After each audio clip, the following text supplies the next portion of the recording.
So I've been at this all 1 year, and found it was a little bit interesting to have the newbie say something about seafarer ministry.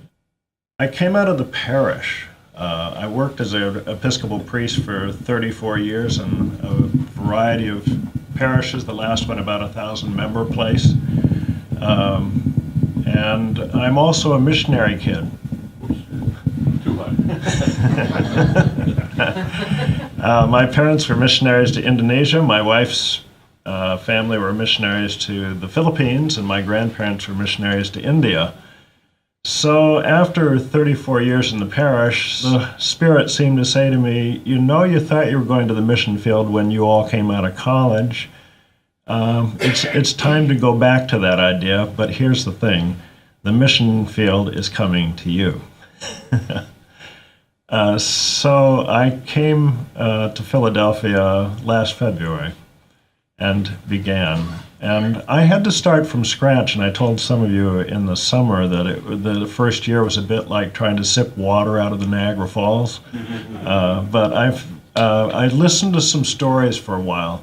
I listened to Jim Von Driel and Neil Secor, who were my predecessors, and then several of our chaplains and visitors who had been going up on board ships for 30 or more years.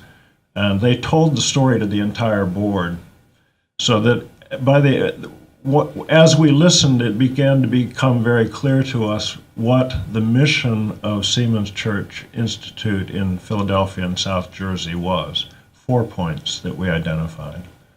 One was, we exist to serve the seafarer. 2, we exist to provide advocacy as it's needed in partnership with other organizations. 3, we are concerned about ecology on the sea. And 4, we understand ourselves to be an institute at which some learning can take place in the port. Philadelphia is peculiar in a few ways. One is that the executive director of SCI from the very beginning has also been the port chaplain. So that I administer invocations at every major event that takes place in the port. We're also trusted because for 171 years, we're 9 years younger than SCI New York, we have been a trusted presence in the port, and we're called on when people are in times of emergency. We're also the only ministry in the port to seafarers. I'm the only Episcopalian in our port community that's in our SCI. SIH from New York provides us with a Lutheran pastor who is a spectacular visitor and chaplain aboard the ships, Bill Rex, who's also on the NAMA board. And and then we have a Roman Catholic. I've established and then reestablished the relationship with the Archdiocese, and they have given us a priest who comes and goes up on board and does an incredibly wonderful job of providing the sacraments, particularly to the Filipino seafarers.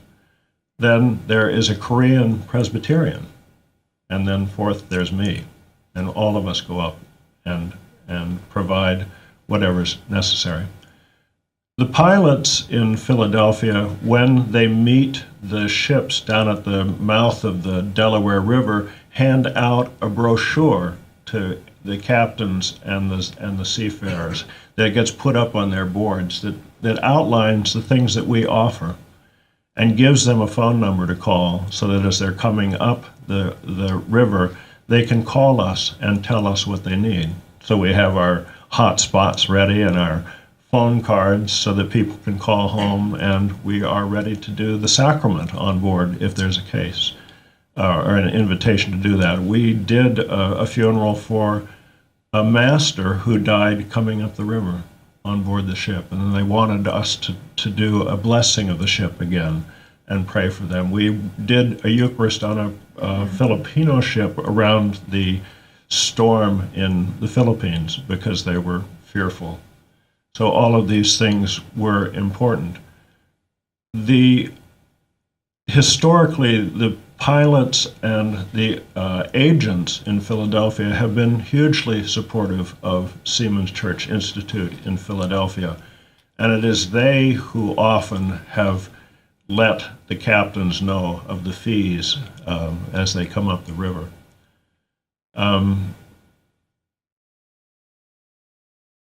My board now is learning to specify the four things that we do. And every time we go to a place to speak, we stay with the stories that deal with what we do. And we're very clear. Most of my staff is engaged in getting on the ships. Only 3 of the staff do not go on ships. They're the support staff that enable the other things to take place. So we're crystal clear that we exist to serve the seafarers.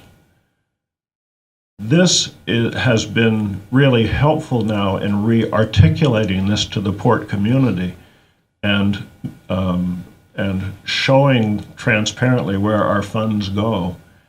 It has helped us in reaching out and receiving resources back from these companies.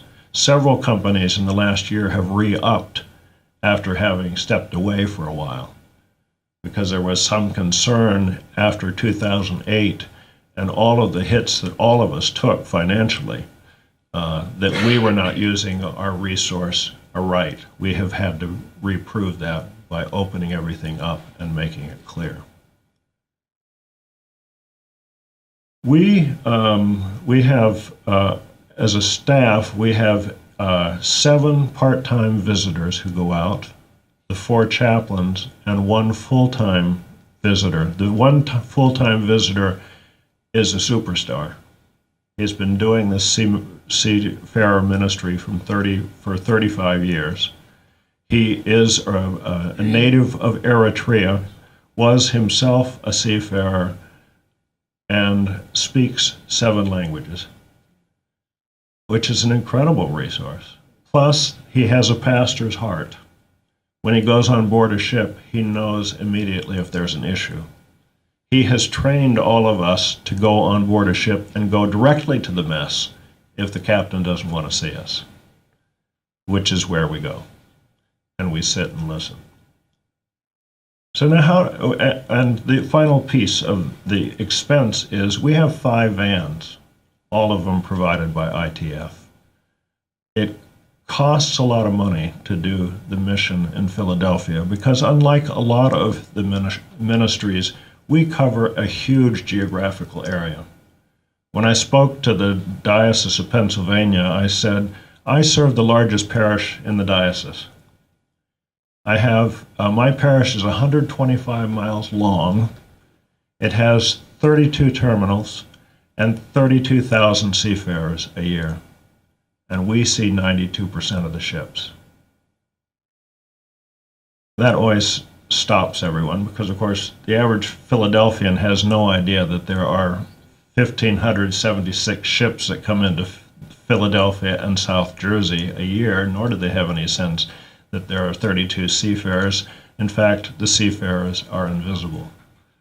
Rose George's book I quote every time I go out because it's so important in opening our eyes to these invisible people and the needs. So now, we finance our operation from 4 sources. I've given you a sense of what Philadelphia looks like. It's a huge geographical area. The farthest point is a 45-mile drive up to the northern part and a 22-mile drive down to the southernmost point. And then we cross the Delaware River and we do 40% of our terminals on the opposite side of the river in South Jersey. So we finance this from four resources. One, we have an endowment. Not really an endowment, it's investments. We had been spending $300,000 from that investment, and it was eating into the principal. And so this last year, in order to provide for ourselves, we sold our building, and we rented back 5,700 square feet. We are a mobile operation. We spend very little time in the center. We used to, before 9/11, we had 4,000 seafarers visit our center a year. Last year, we had under 100. If we're going to see them, we have to be up on the board the ships, and only 25% of the seafarers can get off the ships in Philadelphia. So if our mission is to reach seafarers, it means we have to be on board the ships with them to see them and take care of them. That is the bulk of our work. But when we take them places, because we're dealing with such distances, it costs us $250 per ship, per van, for the visits we do. We also receive resource from small gifts that are given that total perhaps $100,000 a year. And then we receive from what we call VVC. It's Vessel Voluntary Contribution. We receive $200,000 a year from those gifts. So we have this mission based on 4 resources. Did I give you all 4? Oh, you're right. We do the special events, and that generates $130,000 a year. So we receive. We can't function without these 4 places where we receive the money. The 3 events that we do cost us a lot of time every year. As I'm hearing from you, your events cost a lot of time every year. Our biggest seller is a golf tournament that generates about $60,000 a year. We have a banquet in the fall that generates about $30,000.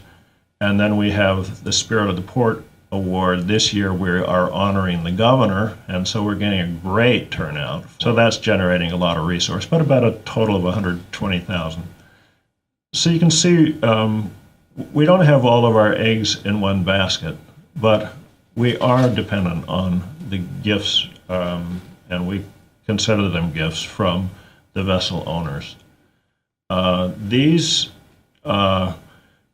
In order to receive these, we send out an invoice. I have a staff person that takes care of this, that sends out an invoice every month to the ships that we've visited, concentrating on the 60% that actually pay us something, but also sending to the others that don't.